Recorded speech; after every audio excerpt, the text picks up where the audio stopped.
Professor Nixtera's digital warfare course was legendary for its difficulty. The final exam was simple in concept but brutal in execution: escape a virtual reality prison designed by the best AI security architects in the galaxy. Students had 24 hours to find a way out. Most took the full time. Many failed entirely. This simulation, the professor announced to her class of 32 cadets, is based on actual military detention protocols. The virtual environment is seamless, the security is military-grade, and the AI wardens are adaptive. Your task is to escape using any means necessary: hacking, social engineering, exploiting vulnerabilities. Begin. The students entered their VR pods. Neural interfaces engaged, and consciousness transferred into the digital prison, a stark facility with concrete walls, energy barriers, and roaming AI guards programmed to counter every known escape technique. Professor Nixtera settled in to monitor the attempts. Vrelian students would try computational hacking. Korthians would attempt coordinated system overloads. Zephrites would look for mathematical patterns in the security algorithms. Then an alert appeared on her console. Subject 17 has exited the simulation. Elapsed time, 9 minutes, 43 seconds. Impossible, Nixtera hissed. Run diagnostics. The human's pod must have malfunctioned. But diagnostics showed normal operation. The human, Cadet Sophie Chen, had legitimately escaped. The professor pulled up the replay logs, her mandibles clicking with confusion. The recording showed Sophie materializing in a standard cell. She'd looked around calmly, examined the energy barrier, tested the walls. Then she'd done something unexpected. She'd closed her eyes and started breathing deeply. "Is she meditating?" the teaching assistant asked. Sophie's vitals in the replay showed a deliberate shift, heart rate slowing, brain wave patterns changing.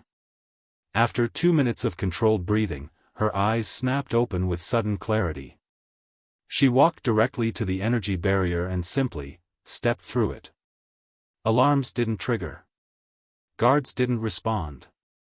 She walked down the corridor, through 3 more security checkpoints, past the AI Warden Control Center, and straight to the exit portal. 9 minutes, 43 seconds. Professor Nixtera immediately pulled Sophie from her pod. "Explain.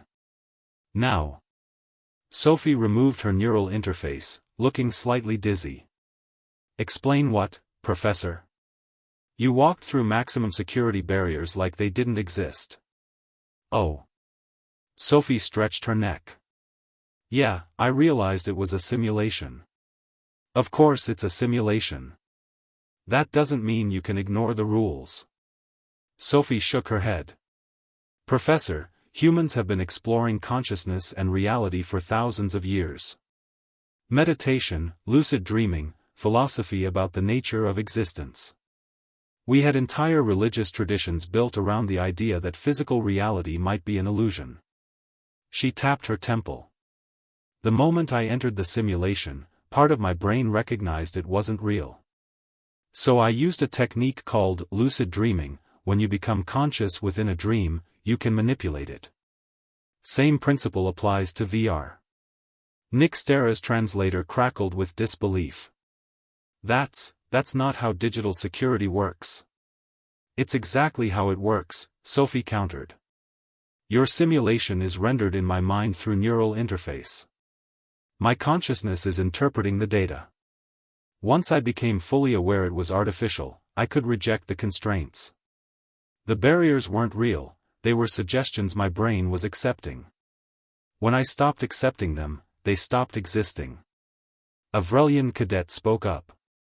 "But the AI security only works if you play by its rules," Sophie interrupted. "It's programmed to counter hacking attempts, social engineering, physical exploits. It's not programmed to counter someone who realizes the entire framework is subjective." Professor Nixtera accessed the simulation logs again. Sophie was right. The security systems hadn't failed, they'd simply never registered her as a threat because she wasn't attacking the system.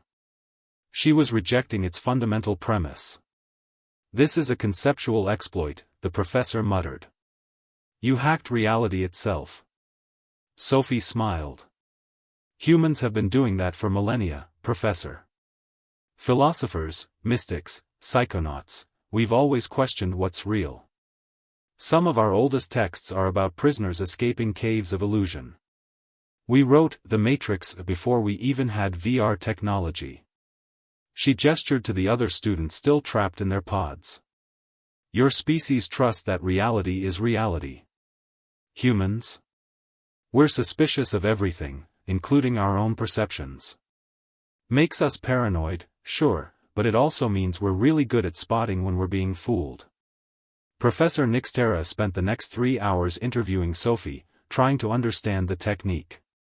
By the end, she'd added a new section to her curriculum, Metacognitive Exploits, the human approach to breaking reality. The simulation was updated with new constraints specifically designed to prevent consciousness-based escapes. The patch notes read, "Fixed exploit where humans could exit by simply not believing in walls." Sophie later taught a seminar called Lucid Hacking, Exploiting the Consciousness-Reality Interface. It became the most popular elective at the Academy. Her final advice to students: in the digital realm, reality is negotiable. The question isn't how do I break the system? It's who says this system has authority over me? Humans, the galaxy learned, didn't just hack computers. They hacked existence itself.